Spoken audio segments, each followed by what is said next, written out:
주의 사랑과 은혜가 예배하는 사랑하는 모든 성도들에게 함께 하실 필요가 있습니다. 지난 시간 동안에 다른 어떤 존재인가 다른 제목으로 말씀을 나눴는데 이제 사순절 기간 또 좀 있으면 고난주와 부활주의를 맞이하게 됩니다. 그러면서 어떤 말씀을 하고 대한 은혜를 나눌까 하다가 고난에 대한 주제를 가지고 함께 말씀을 나누면서 정말 고난을 극복해 나갈 수 있는 그 삶이 결국 우리에게는 축복이다라는 그런 생각을 가지고, 그리고 또 성경은 끊임없이 고난을 극복하라고 했지 고난이 지라고 얘기하지 않았습니다. 그래서 우리가 고난을 겪을 수밖에 없는 삶, 그리고 고난 안에 살아갈 수밖에 없는 삶인데 이 고난을 어떻게 극복할 것인가, 그리고 그 고난을 어떻게 볼 것인가 하는 그런 주제를 가지고 우리가 하나님의 은혜와 사랑을 나누도록 하겠습니다. 하나님의 자녀로서 삶을 살면서 이 고난을 겪는다라는 말을 참 많이 듣게 되죠. 그죠? 그리고 또 어쩔 때 우리도 삶이 너무 고난스럽습니다. 왜 이렇게 많은 고난이 있을까요? 또 괴롭고 힘든 세월을 보낼 때가 많습니다. 사람들에게 제일 피하고 싶은 게 뭐냐고 물어본다면 사람들은 이렇게 얘기하겠죠. 고난만큼은 좀 피하고 싶습니다. 고난만큼은 좀 없었으면 좋겠습니다. 고난만큼은 좀 사라졌으면 좋겠습니다. 고난이 내게 다가오지 않았으면 좋겠습니다. 그걸 돌아보면 결국에 고난은 자신이 바라고 원하는 것이 아니라 원치 않고 바라지도 않았는데 찾아오는 것이 고난이 불청객입니다. 그렇지만 돌아보면 고난이 꼭 나쁜 것만은 아니었어요.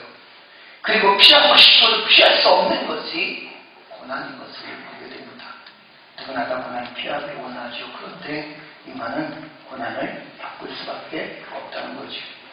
이 고난을 보고 사전에 뭐라고 표현하냐면 괴로움과 어려움이다. 우리가 살면서 괴로움 안 당해본 적 있었나요? 없죠. 고난 안 당해본 적 있었나요? 괴로움 안 당해본 적 있었나요? 돌아보면 우리가 믿음의 삶을 살면서도 고난을 겪기도 하고 괴로움을 겪기도 하고 때로는 어려움을 겪기도 합니다.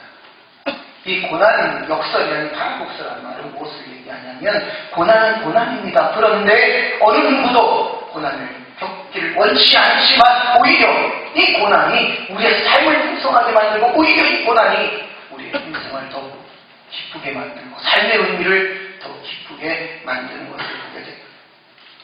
로마의 정치가였던 그리고 학자였던 디케로는 뭐라고 얘기하냐면 고난이 클수록 영광은 더 크다 이렇게 얘기합니다. 참 성경적이죠. 그렇죠? 고난이 클수록 영광은 더 크다.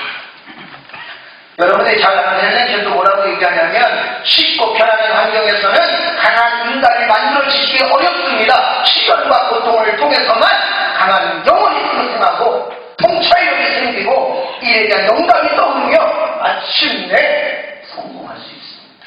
라고 했어요. 여러분들이 잘 아는 돌스토이도 이런 얘기했다고 합니다. 고통은 깨달음을 줍니다. 고통이 없다면 성장이 없습니다. 고통과 슬픔을 겪은 후에 우리는 진리 하나를 깨닫게 됩니다. 만약에 지금 당신에게 슬픔이 찾아왔다면 기쁘게 맞이하십시오. 그리고 마음속으로 공부할 준비를 갖추십시오. 이렇게 얘기합니다. 그러면 어느새 슬픔은 기쁨으로 바뀌고 그 슬픔을 통해서 고난을 통해서 인생의 새로운 의미를 느끼고 그 고난을 통해서 하나님의 은혜를 경험하게 되고 그 고난을 통해서 삶의 의미를 새롭게 깨닫는다고 합니다. 성경 말씀 한번 볼까요? 시편 110편 71절입니다. 나같이 함께 읽겠습니다. 시작. 고난 당하는 것이 내게 유익이라 이로 말미암아 내가 주의 윤례를 배우게. 다윗은 숱한 고난을 겪습니다. 아픔을 겪습니다. 그의 삶 속에 고난 아닌 것이 없었어요. 그가 왕의 자리에 오르기까지 많은 고난과 아픔이 있었습니다. 그리고 왕자를 차지하고 난 다음에 그는 숱한 고난과 아픔을 겪었습니다. 그러면서 그가 이렇게 얘기합니다. 고난 당하는 것이 내게 유익이라. 왜냐하면 그 고난을 통해서 하나님 말씀을 더 붙잡게 되고 하나님 말씀 무엇인가를 깨닫게 되고 그 고난을 통해서 하나님의 윤례와 율법을 더 깊이 깨닫게 됩니다. 이게 고난의 파라독스예요. 고난만 있으면 인생이 끝날 것 같고, 고난만 있으면 인생이 다 된 것 같고, 고난만 있으면 삶이 끝날 것 같은데, 그러나 그 고난을 통해서 하나님의 사랑을 깨닫고 자기 자신의 존재를 더 깊이 깨닫게 됩니다. 그리고 그 고난을 통해서 삶의 의미를 새롭게 바라봐야 해요.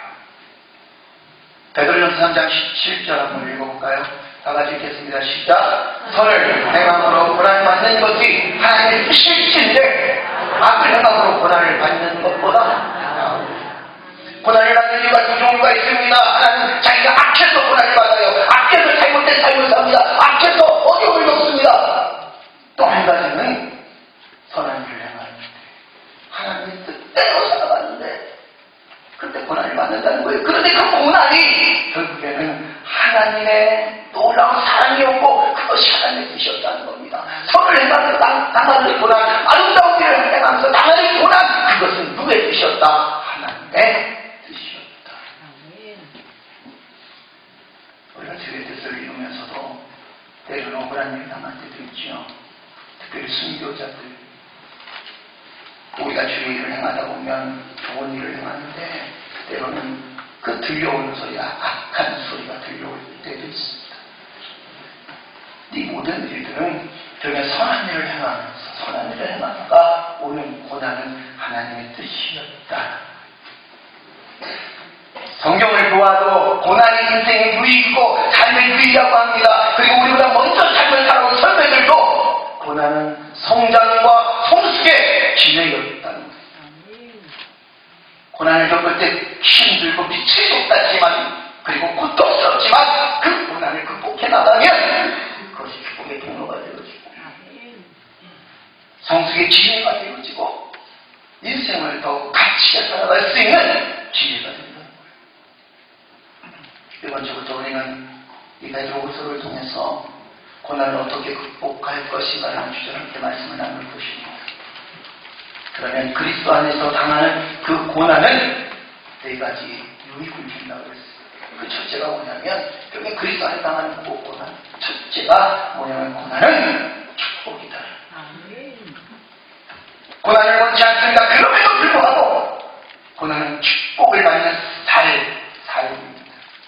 우리는 고난을 원치 않습니다. 그럼에도 불구하고 우리는 축복을 갈망하며 살아가고 있습니다. 그렇다면 고난이 축복의 길이라면 우리는 그 길을 어떻게 가야 된다는 게 굉장히 중요합니다. 여쭤볼까요? 축복받기를 원하시죠? 아멘. 아멘. 그렇다면 길을 걸어가야 돼요. 어떤 길을 걸어가야 되느냐? 고난의 길을 걸어가야 된다는 거예요. 아멘. 축복, 고난 없는 축복은 결국에는 우리에게 아무런 유익이 되지 못합니다. 아멘. 우리가 세상적으로 얘기해봐도 땀 흘려 수고해서 번 돈하고 그 다음에 어느 순간 욕도 맞아서 번 돈하고 씀씀이가 달라져요. 삶이 달라져요. 어느 순간에 돈을 벌었어요. 32억을 맞았습니다. 18억을 맞았어요. 그러면 우리가 볼 때는 인생 역전 아닙니까? 사람들은 이렇게 얘기하죠. 로또는 인생 역전이라고 했습니다. 인생 역전은 역전이에요. 어떤 역전인지 아십니까? 정상적으로 살다가 비정상적으로 살아가는 역전입니다. 로또 맞고서 행복한 사람은 별로 없대요. 오히려 가정이 파괴되어지고 삶이 힘들어지고 술 취하고 방탕하고 말에 찌들고 술주전이 맹이가 되어버리고 세상을 포기하고 산다고 합니다. 왜? 땀 흘리고 시도를 벌이게 되니까. 고난이 뭔지 모르니까. 그러나 고난을 겪은 사람들은 삶이 새로워집니다. 고난을 겪은 사람들은 인생이 새로워져요. 고난을 겪은 사람은 시간이 소중합니다. 그래서 고난에 대해서 우리가 당당히 맞서야 고난에 대해서 당당하게 맞설 수 있어야 축복받은 삶의 모습으로 살아갈 수 있다는 겁니다. 축복의 삶을 살기 위해서 우리가 고난을 담대하게 맞서는 방법이 도대체 뭘까요? 성경에 보면 이런 이야기가 있습니다. 한번 따라서 할까요? 그리 아니하실지라도 그렇게 하지 아니하실지라도 그렇게 살아가는 거예요. 그렇게 하지 아니하시죠. 이 얘기는 뭐냐면 다니엘서 3장에 보게 되면 우리가 잘 아는 말씀 아닙니까? 다니엘의 세 친구가 있었어요. 사드락과 메삭과 아벤느고죠. 느부갓네살 왕이 금신상을 만들어 놓고는 그 금신상에게 절하지 않으면 내가 불국에 던져버리는 악기 소리가 들리고 나팔 소리가 들려날 때 그렇게 금신상에 절하고 만약에 절하지 아니하면 내가 그를 불국에 던져버리라고 얘기합니다. 사드락과 메삭과 아벤느고는 그 이야기를 잘 알고 있었습니다. 왕의 조서를 잘 알고 있었어요. 그런데도 그들은 사드락과 메삭과 아벤느고는 절하지 않습니다. 우상을 섬길 수 없다는 거예요. 나와 내 집은 내가 이 젊은 나이에 죽더라도 믿음을 지키고 신앙을 지켜나가겠습니다. 그런 결단을 합니다. 느부갓네살 왕이 절하지 않는 그의 모습을 보면서 그들에게 이런 제안을 합니다. 내가 다시 한번 나팔소리, 꽹과리 소리를, 노랫소리를 들려줄 테니까 내가 절만하기만 하면 내가 너를 죽이지 아니하리라 불불에 던져놓지 아니하리라. 얼마나 솔깃합니까? 죽음이 위기에 놓여 있는데. 그러나 사드락과 메삭과 아벤느고는 그럴 수가 없었어요. 그래서 그는 왕에게 이렇게 얘기합니다. 왕이시여, 걱정하지 마십시오. 아무리 그 물물이 뜨겁다 할지라도 하나님께서 나를 그 안에서 나를 건져주실 것입니다. 당신이 나를 죽이다 할지라도 우리는 죽지 않을 것이고, 당신이 우리를 멸망시키다 할지라도 하나님께서 나를 지켜주시기 때문에 우리는 멸망당하지 않을 것입니다. 우리는 죽지 않을 것입니다. 할렐루야. 거기까지 우리의 신앙이었어요. 우리가 이렇게 얘기할 수 있겠죠. 하나님께 함께하시니까, 하나님께 도우시니까, 하나님께 축복 주시니까 이 고난을 깨달으면 축복이야. 이 고난만 깨달으면 얼마든지 하나님의 복을 누릴 수 있어. 여기까지가 우리 신앙입니다. 그런데 이 사드락과 메삭과 아벤느고의 모습을 보면서 이렇게 얘기합니다. 왕이시여, 만약에 하나님께서 우리를 살리지 아니하시고 우리가 그 불에 들어가서 우리의 온몸이 팍 녹아내리고 눈알이 튀어나오고 냉정가 다 사라진다 할지라도 나는 결코 하나님을 배반할 수 없습니다. 느부갓네살 왕이 세상 관리가 받았어요. 그래갖고 평소 때가 뜨겁게 해서 그를 집어넣는데 얼마나 뜨거우냐면 그를 붙잡고 가서 군철들이 다 타서 죽을 떠오릅니다. 그런데 거기서 아우성 소리가 나요. 죽음의 소리가 나야 되는데 소리가 나지 않아요. 쳐다보니까 세 사람이 들어갔는데 불구덩이에 네 사람이 춤을 추고 놀고 있는 거예요. 예수님이 좋은 걸 어떡합니까? 쿵짝짝 쿵짝짝.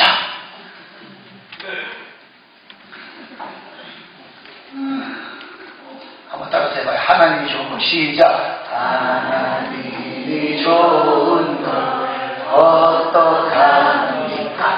쿵짝짝 쿵짝. 거기까지 가.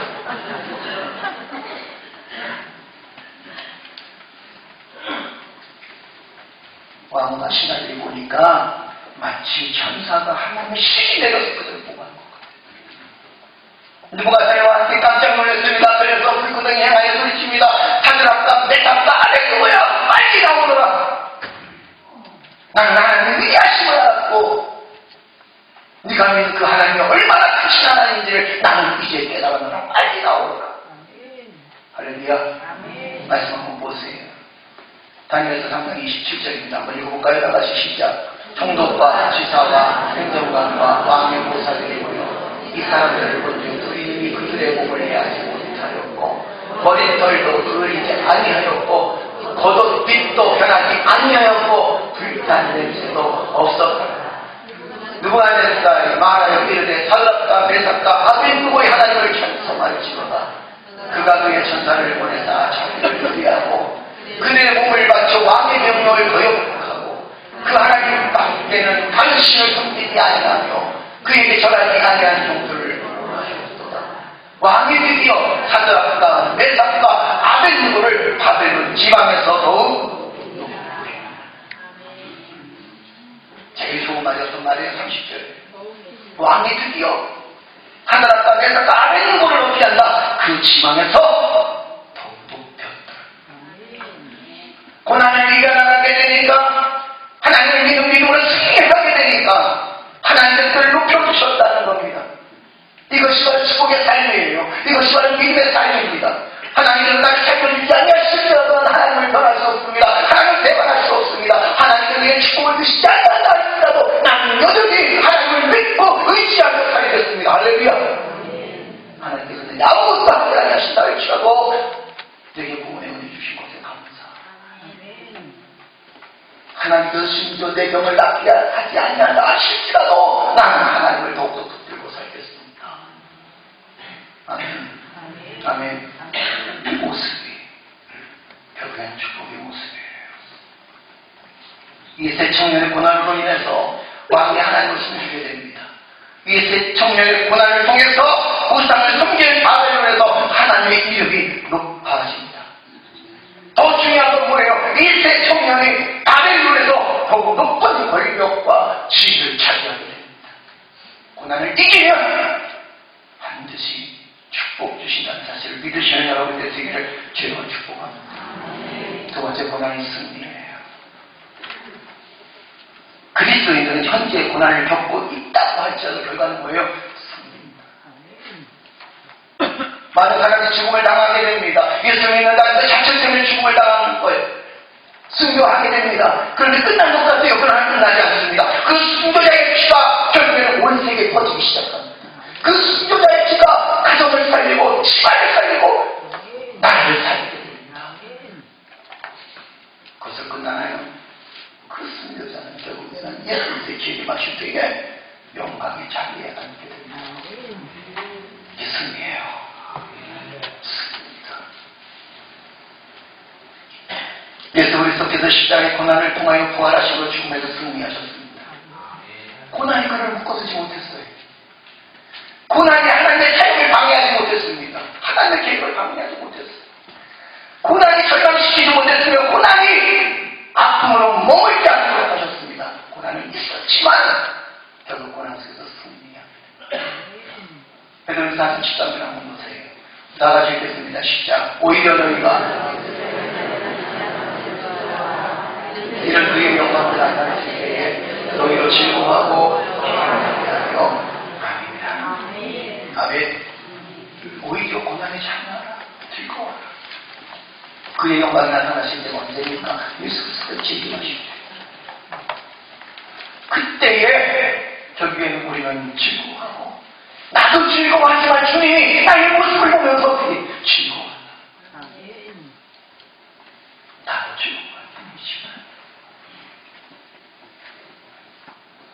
고난을 이긴 성경에서 대표적인 인물이 누굴까요?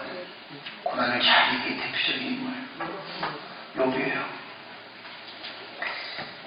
욥을 보면 너무 고난이 심한 거예요. 욥의 모습을 보면서 고난을 극복한 하나님의 사랑이 어떻게 축복을 받는가를 알 수 있습니다. 돌아보면 성경 인물들 중에서 가장 큰 고난을 받은 사람 누구예요? 욥이었어요. 하루아침에 자식을 다 잃어버립니다. 그 자식이 잔치자리에 모였다가 밤이 불어가지고 결국에는 집이 무너진 바에 자식이 다 죽어요. 도적들이 들어와서 자기 재산을 다 강탈해갑니다. 그걸로 끝나나요? 사랑하는 아내가 이렇게 얘기합니다. 당신을 믿는 그 하나님 저주하고 당신 죽으라고 얘기합니다. 그 하나님 저주한다는 거예요. 온몸에 욕창이 다 나가지고 벽돌로 자기 몸을 벗고 긁어야 그래야 시원하죠. 사랑하는 성도에 상상해 보십시오. 욥이 당하는 것.